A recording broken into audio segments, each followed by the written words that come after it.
السلام علیکم ناظرین، میں ہوں آپ کا میزبان اور آپ دیکھ رہے ہیں ڈیلی نیوزستان۔ آج کی بڑی خبر سابق وزیر اعظم عمران خان کے القادر ٹرسٹ یعنی 190 ملین پاؤنڈ کیس سے متعلق ہے۔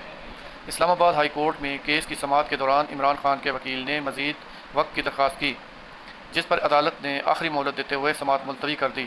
عدالت نے واضح کیا ہے کہ آئندہ سماعت پر اگر دلائل مکمل نہ کیے گئے تو دستیاب ریکارڈ کی بنیاد پر کیس پر فیصلہ آگے بڑھایا جا سکتا ہے۔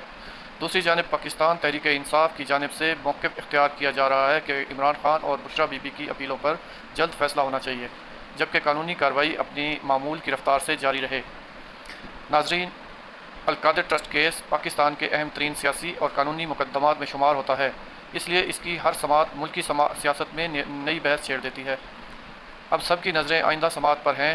کیا دفاع اپنے دلائل مکمل کرے گا اور عدالت اس کیس میں کیا اہم فیصلہ یا ہدایات جاری کرے گی؟ اس کا جواب آنے والے دنوں میں سامنے آئے گا۔